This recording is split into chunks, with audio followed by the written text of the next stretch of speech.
Welcome to Conversations from Stritch. Today is Thursday, October 9th. I'm Dr. David Livingston, president of Lewis University, and I'm joined by Dr. Christopher Sint, our provost.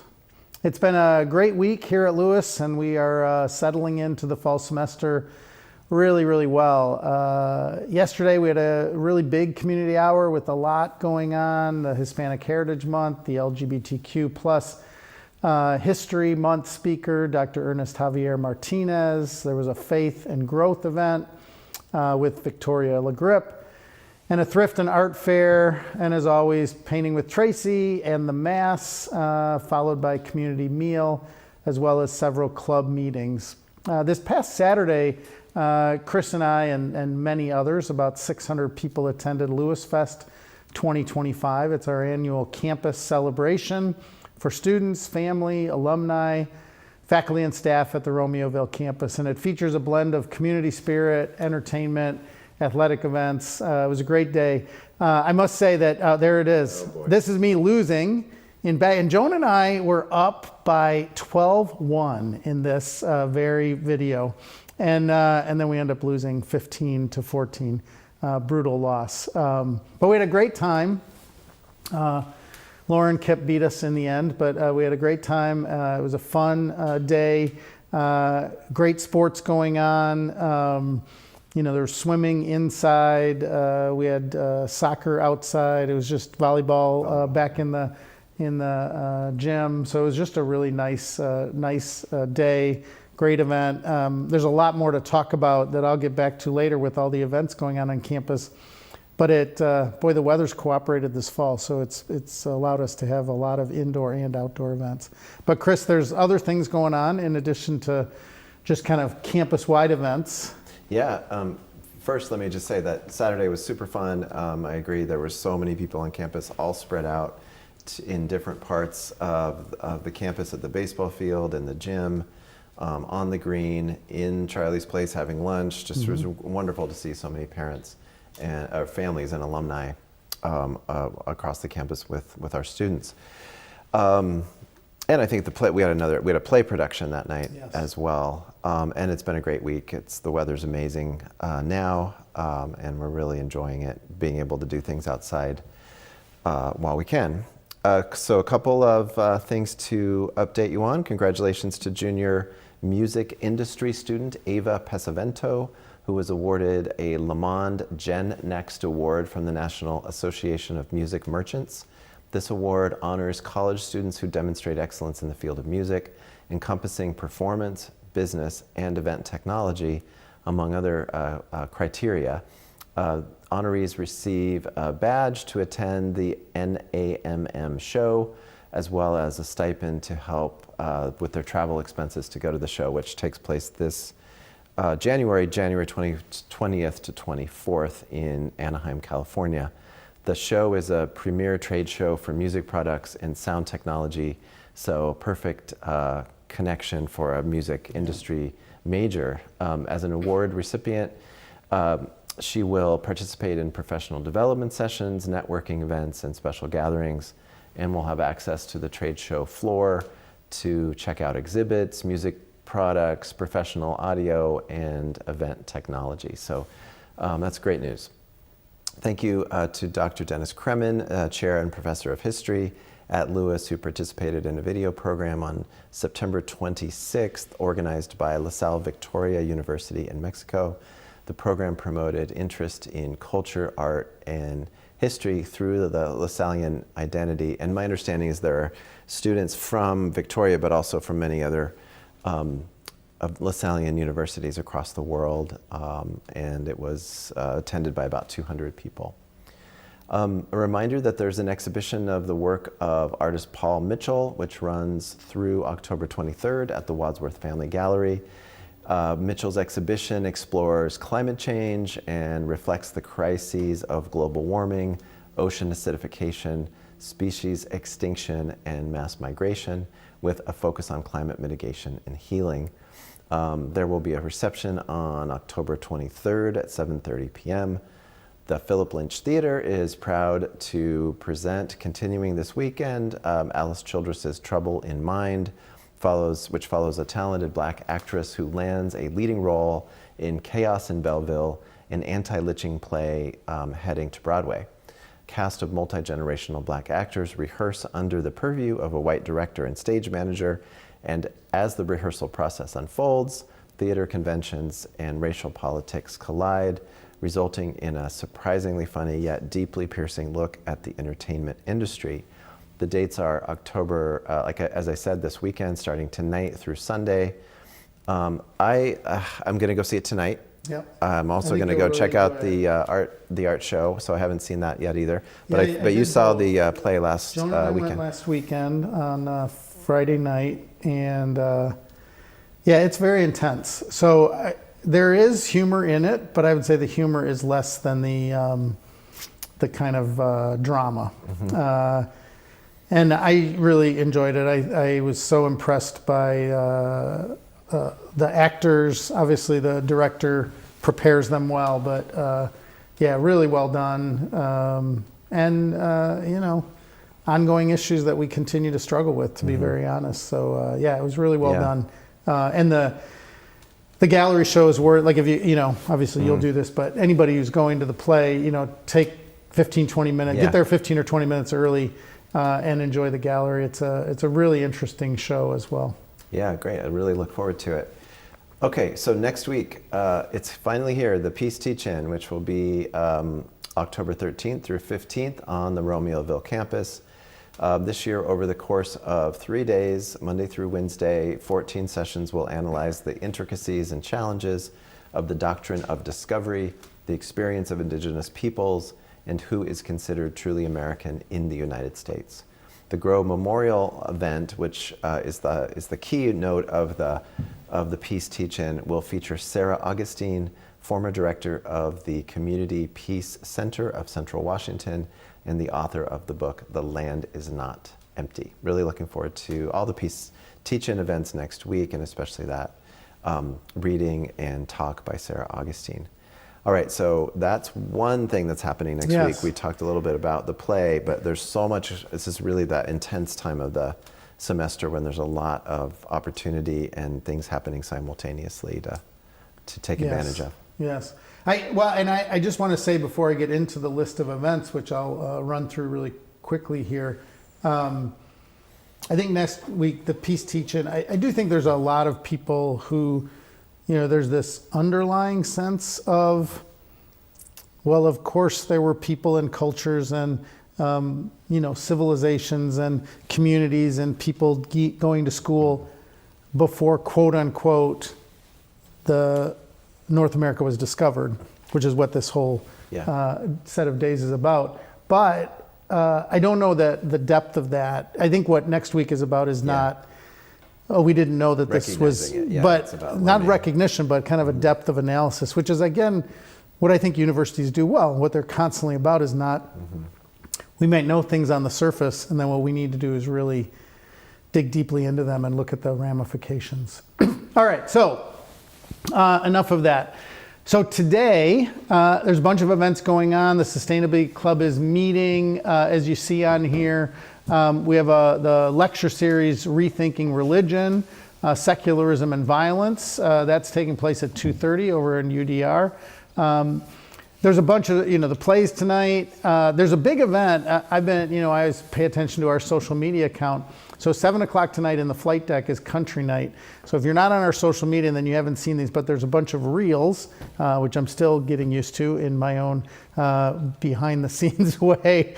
But the Country Night, they're going to have line dancing, and it's a big event, food, and enjoy it. It's like Bronco things. They do. It's going to be a big night. So I'd say for all of our students, stop over there at 7 o'clock tonight. That should be really, really great. And, you know, ongoing things like the Testimonial Project.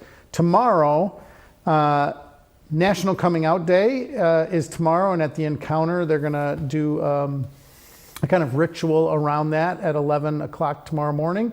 At noon, you can do Pilates and yoga. Tomorrow night, there's a honors night at the theater, a reception.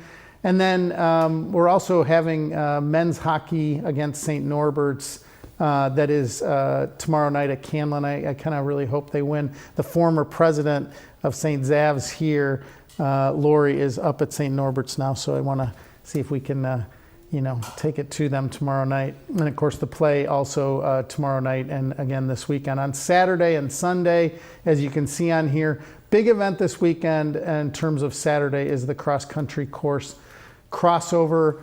38 teams, 10 of them that are ranked nationally. I'm unfortunately going to be flying back from Pittsburgh, so I'm going to miss it, but it should be an intense event. I would say, if you're a student and you just want to feel the kind of, this is probably our biggest people and intensity event, maybe of the year in some sense, some of our men's volleyball games. But this will be, even if you live off campus as a student, come back, because the energy on campus, I think, will be really intense between basically 9 and 11. So come back and enjoy one of those races. Men's hockey, again, is playing off campus. And then on Sunday, the theater, again, another show of Trouble in Mind.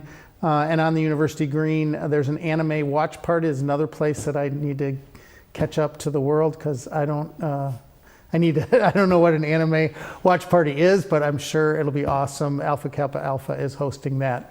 Get to Monday, again, we start the Peace Teach-In. In Uptown, at our Uptown campus, Indigenous Peoples Day event at the Uptown campus. There's a Cyber Defense Club meeting, and then it's a food truck night. So starting at 4 o'clock on Monday, if you want to take advantage of the food trucks that'll be on campus, that'll be a really great, enjoyable time to kind of get some alternative food.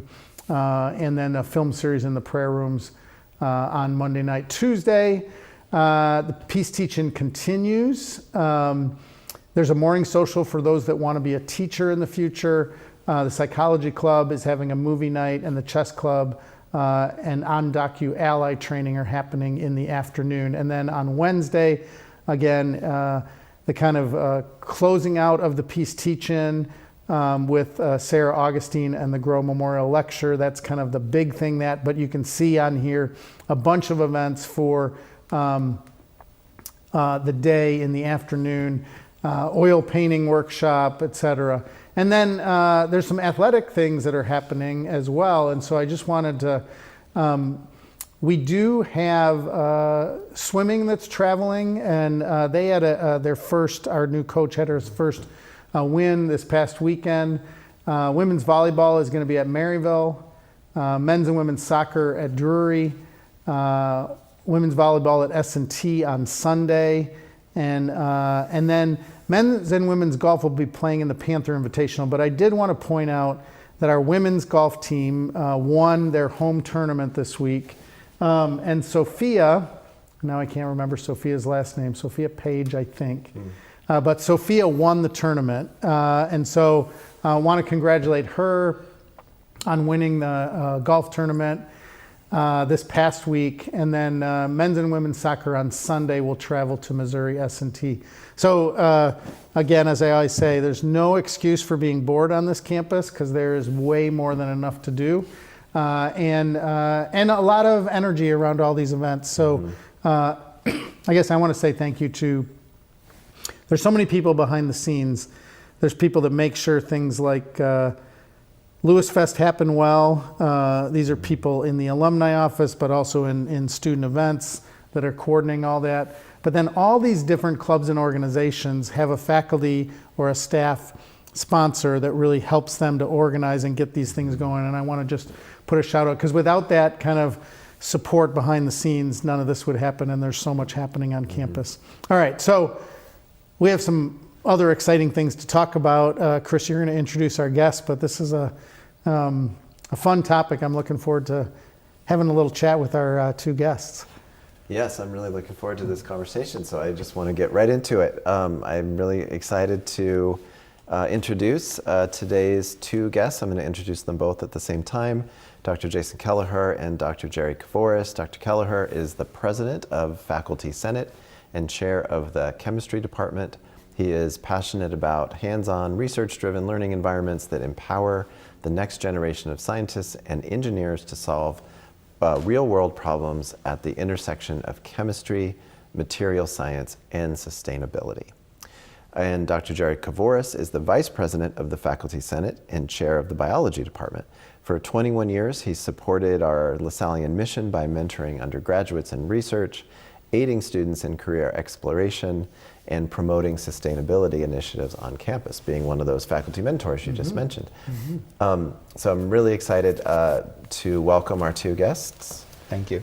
Dr. Thanks for Kavouras, being Dr. here. Keleher. Before we ask any questions, I want to remind everyone that you can email a question to into the ask us at lewisu.edu there at the bottom of the screen, and we will get that question into the conversation. We often filter the questions a little bit and try to work them into our conversation, but knowing that there are probably several students watching right now, I'm going to do something unusual and promise that I will quote any question that comes in for either Dr. Keleher or Dr. Kavouras.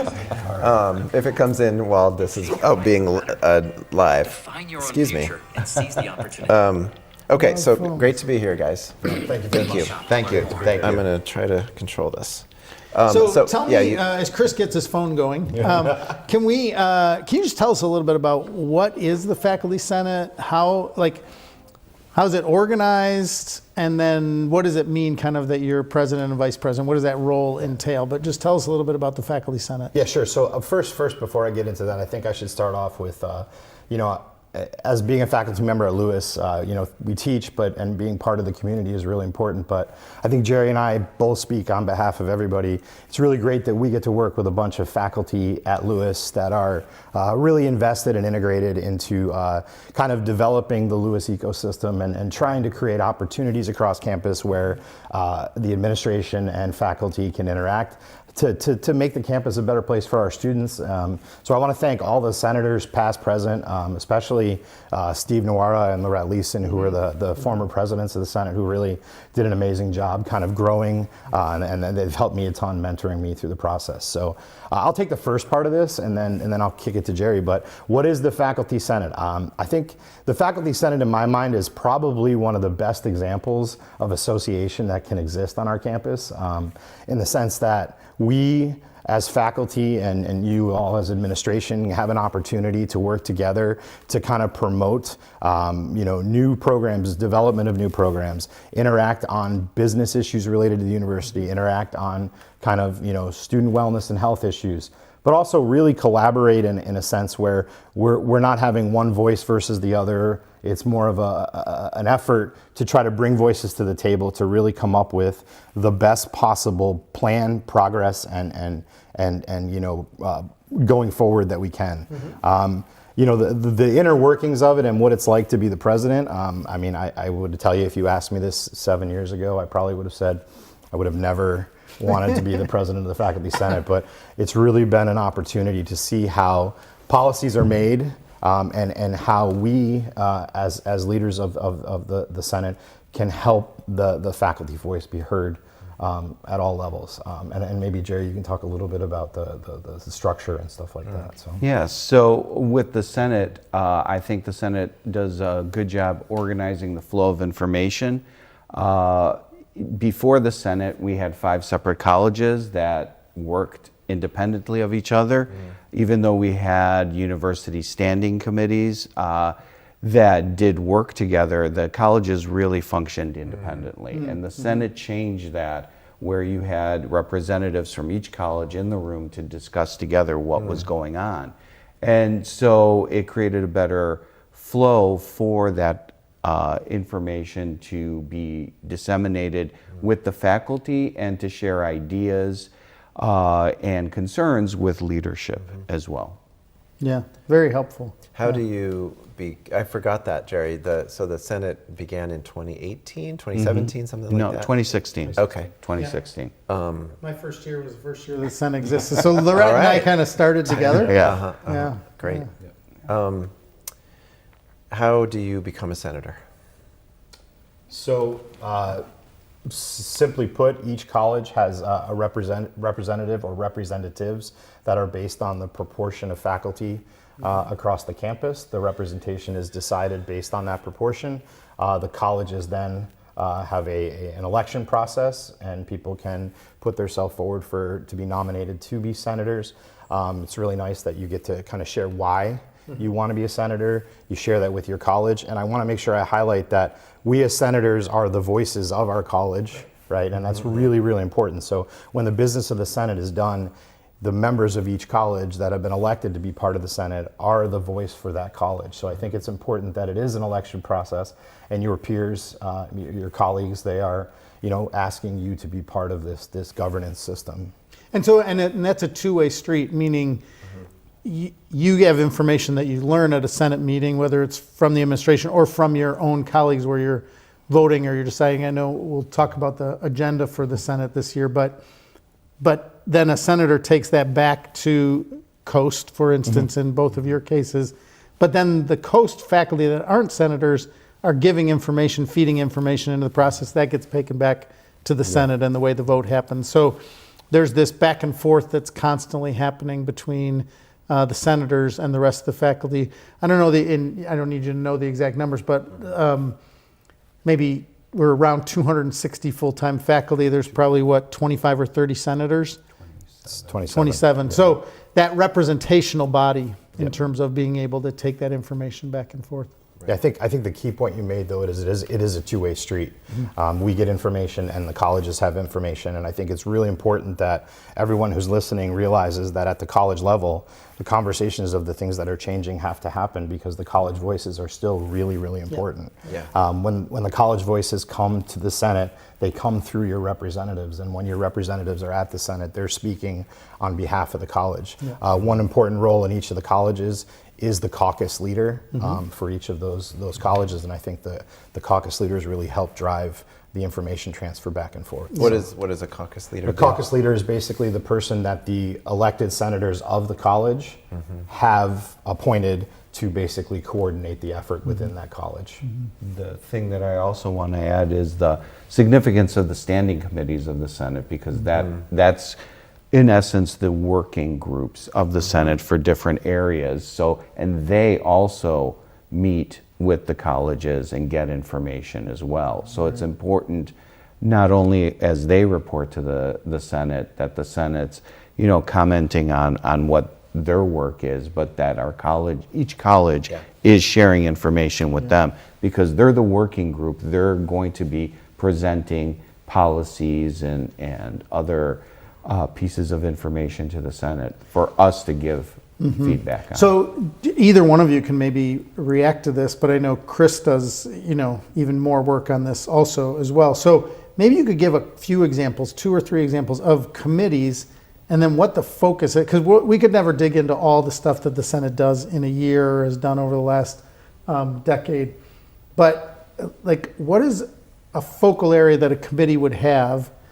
And if you could make it practical, like for faculty, this is about, we're going to talk maybe about the gen eds, or we're going to talk about, a certain policy that impacts faculty or students or both of them. Give a little sense for people that don't know how this works. I mean, considering how long I served on the University Academic Affairs Committee. So that committee it focused mainly on undergraduate policies. Because we have a separate University Graduate Affairs Committee. And so the general education was a very big deal for many years. It worked with a subcommittee to put together a new gen ed model, which was approved. There's catalog policies that the committee reviews and updates based on whether it's excused absences or if it's catalog policies related to admission requirements. For example, the test optional policy that came about. So the faculty on that committee would have representation from each of the colleges and would be sharing input from the colleges on these different policies, weighing in. And then, so again, they're the working group. They would put up together the draft, and then that's what would get shared with the faculty senate to vote on. Right. Thanks. So maybe I'll just say really quickly, there's a faculty affairs committee, there's this undergraduate academic affairs, there's graduate academic affairs, there is a technology advisory committee, I think it's called. Professional status. Professional status, what am I, is that it? UFPERC is a university. Oh yeah, that's the right? other one.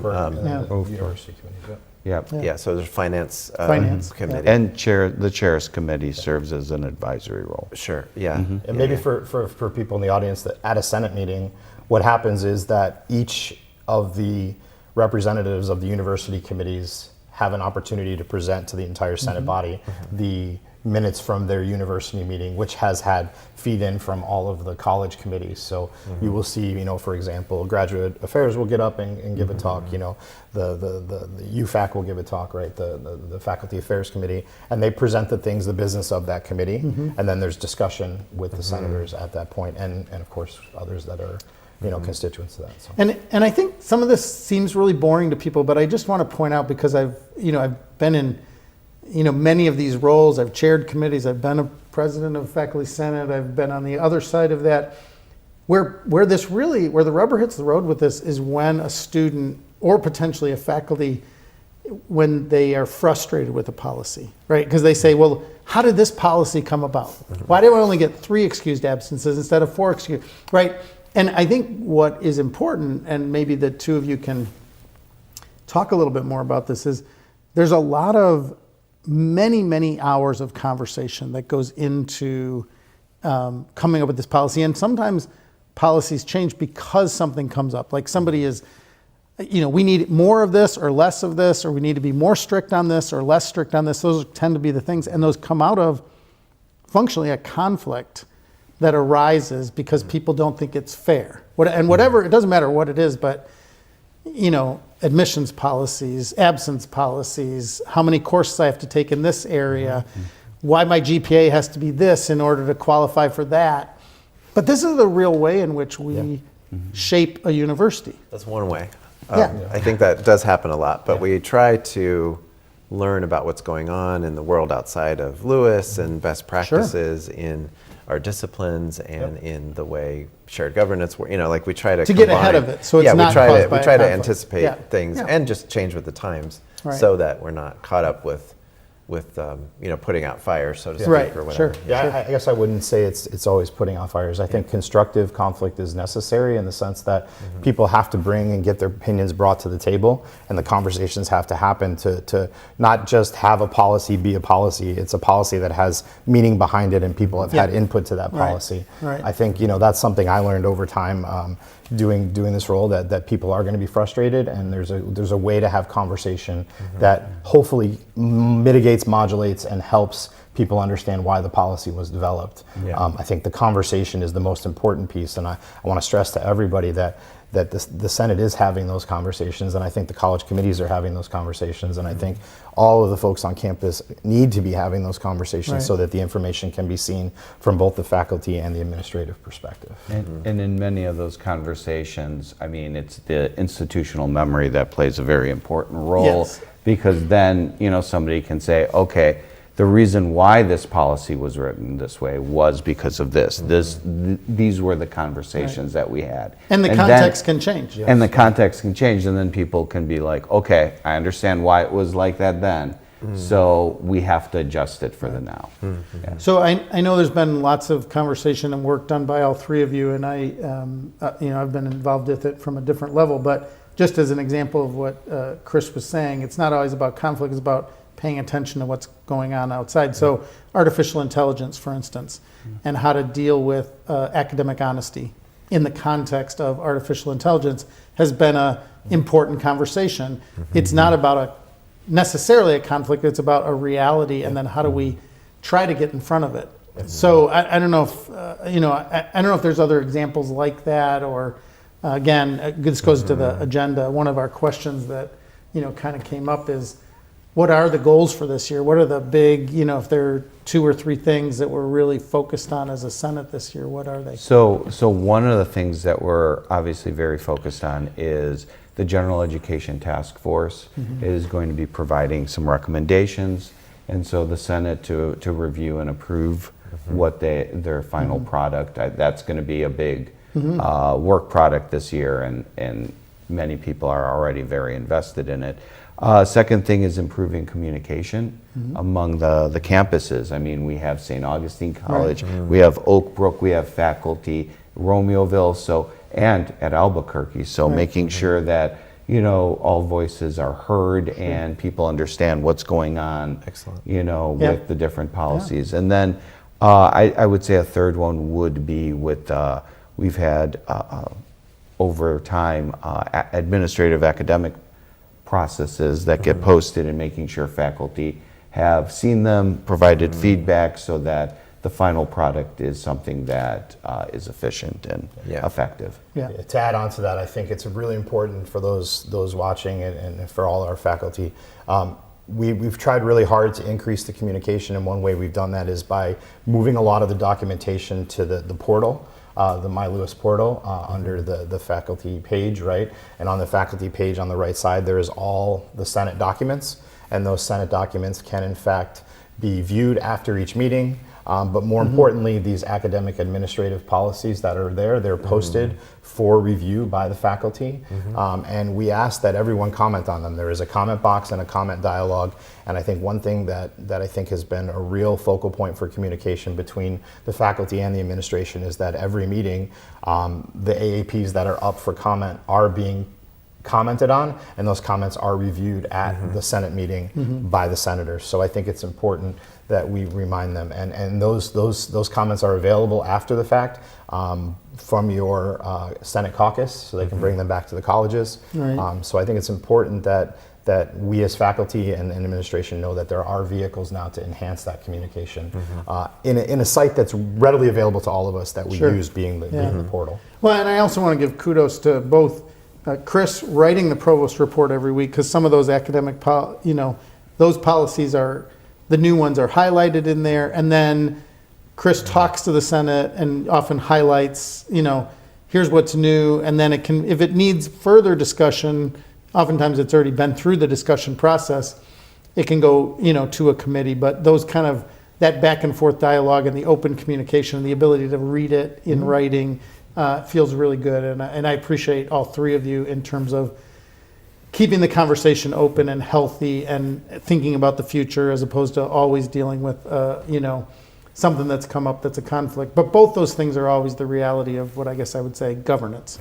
Governance deals with the event of the moment that's a crisis, and thinking about the future and being strategic in terms of its thinking. So Yeah, I wanted to comment about that a little bit, because we didn't really talk like at the core what the Senate's responsible for, and I'll give it a shot, but you guys can correct me. But the changes to the faculty bylaws, which are largely about how the life of a faculty member is managed, how people are hired, how they're evaluated, how they're, all kinds of different scenarios are handled by the university. Like Jerry said, the Senate processes the work that's going on in these standing committees that relate to curriculum. They relate to faculty life. The Faculty Affairs Committee goes deeper into the kind of faculty life issues and talks about them, which may result in bylaw changes. Goes into tenure and promotion, and this whole range.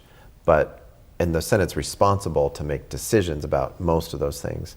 It's also, this academic process thing is one example, but really, generally speaking, what's so great about the fact that Lewis created that Senate in 2016 is that it's a place where the leadership can be in conversation with the Senate about everything that's going on, so that there can be advice. We often talk about decisions versus advice, and I really think people don't always understand how valuable that advice is and how powerful it is. That those senators, especially the senators. I mean, I ask for advice from the standing committee groups as well, but I feel like especially that core group of senators are really in active conversation with us, with me, with Dave, about all the important topics that are going on for us, and I really value that ability for that group to be core advisors. And I think again that echoes the point where the senators need to be back in their colleges talking to their constituents so they can bring that information forward for the productive conversations that have to happen. I think that is super important to make sure that everyone is hearing the news of the day and having those conversations. Yeah. Yeah, and I think the bylaws, I mean, because I want to switch over to a little bit of the two of you and your actual lives on the campus as individuals, but let me just wrap it up with this, that I think, I often say to people, and it's true, I fell in love with college life when I went to Augustana College, and I didn't really understand what it was. Like I just, I was 19, 20, 21, and I was like, this is so great. But what I've learned over the last 40 years is in order to make it work, you have to have this underlying set of structures and ways of dealing with each other. So like in the United States, we have a constitution. The bylaws of the Senate, the faculty handbook, and the catalog, those three documents, which the Senate all has either advice or they actually can make decisions about, it defines our community. Yes. And as a student, you don't know that, but these definitions are important, just like a constitution that has certain things in it is different than a country that has a different constitution, right? And we as universities run a certain way, and so we have this shared governance, and it allows us to create this environment of curiosity and creativity and the ability to interact with each other across disciplines that creates an environment that people want to be a part of. And I think we can't do that without each other. We can't do that without the structure. And so we have to get down in the weeds, but when you're just a student at 20, you're just like, this is great. I love, because there's something special about universities, I think, that's created that way. All right, so let me turn it to... Oh, wait, we have a question. Okay. Oh, we have a question. It's not embarrassing. It's just a real question about, so you guys talked about the election process, but how long are the terms? And I think the question generally is like, how much does it turn over with different faculty members? Well, terms are typically 2 years. If you accept serving as an officer of the Senate, you have to serve 2 years. So Jason and I had to serve an extra year on our term because after 1 year, yeah. So typically 2 years, and then if memory serves me correct, 6 years is the maximum continuous. Okay. Yeah. That's great. And it is encouraged, for everyone to get actively involved, and turnover is good and conversation is good. I think, having more people involved and invested in this process, I think really helps drive it forward. So. Yeah, I feel like I want to say one other thing before we transition, which is that, you guys have kind of suggested that it's challenging, hard, it's hard, and that might be hard for people to understand too, especially students, because the experience is that it's just like this fixed place. The curriculum's the same, the people are but it's really constant. The Senate is at the center of this continuous improvement process or change process that is really charged, because every time we're fixing something, we're also affecting people in some other way. Like we really have to think through all the ripple effects of every decision. It might be one particular group who's saying, you need to change this policy, but another group might be affected by that change. So there's a lot of pressure on senators, not just to communicate, but they hold the responsibility of those decisions. And it's a really distinguished place to be in an organization like this. It is. And I think it's important to also remind everyone too that all the senators take on the responsibility, realize that Lewis has a mission, and that mission's super important to the core of who we are. And I think that is always at the forefront of everybody's kind of mind, our students, the mission, and how to carry that charism on as we make our decisions. So yeah, that's so true and so important. So we have 4 or 5 minutes. So Jason, tell me a little bit about kind of what is important to you, and I'm gonna kind of set aside the Senate because we've talked about that. So what are the other things that you do that you love as being a part of the campus? Because you can go anywhere you want with that, but tell me a little bit about. Okay, so I think The thing I like to always use is an analogy, and I don't know where I heard it once before, or a saying that research is to teaching as sin is to confession. If you don't do anything in the first, you got nothing to talk about in the second. Right. So I think for me, the core of what I do. You're advocating sin. No. I'm advocating confession. What I'm advocating. I'm just giving you a hard time. I'm advocating learning, and I think the key thing for me is that I was never really a person who wanted to be in the textbooks all the time. I like to do and build and see things, and I think the coolest part I think about Lewis for me is the opportunity to work with my colleagues and our students to work on problems that may have a real world impact at some point, but moreover provide a challenging opportunity for our students to take what's done in the classroom and really put it into practice. I think I spend a lot of time in the research lab, and I think it's a lot of fun for me. It may not be fun for everybody, but at the end of the day, I think finding out something where you might be one of the only people who've seen that today is really cool. And I think I'm fortunate enough to have a great set of students and colleagues that I've been able to work with during my time here to do that. So that's awesome. Yeah. And would you be interested in coming back and talking about your research and bringing some of your students with you? I feel like we can discuss and negotiate off camera. That was so mean what I just did, but I had to do it. So, We want him on tape. So Jerry, what about you? Tell me about you've been here a long time. Tell me about kind of what you love to do when you're not in the Senate trying to deal with minutia of bylaws. Well, I don't have a witty saying to start off with, but working with students has been one of the most rewarding things over 21 years here at Lewis University, creating opportunities over the last 6 years, 7 years, taking advantage of our LaSallian network and taking students to institutions in Colombia in particular. Right. I've taken students to Costa Rica as well. So taking students outside the country, getting them to navigate a different culture, that's been a very rewarding for me, and helping students explore different careers. It's been I've been very appreciative many times seeing a student 10 years later, and then them telling me, remember when we were out in this ecology lab doing this, and you gave me this piece of advice.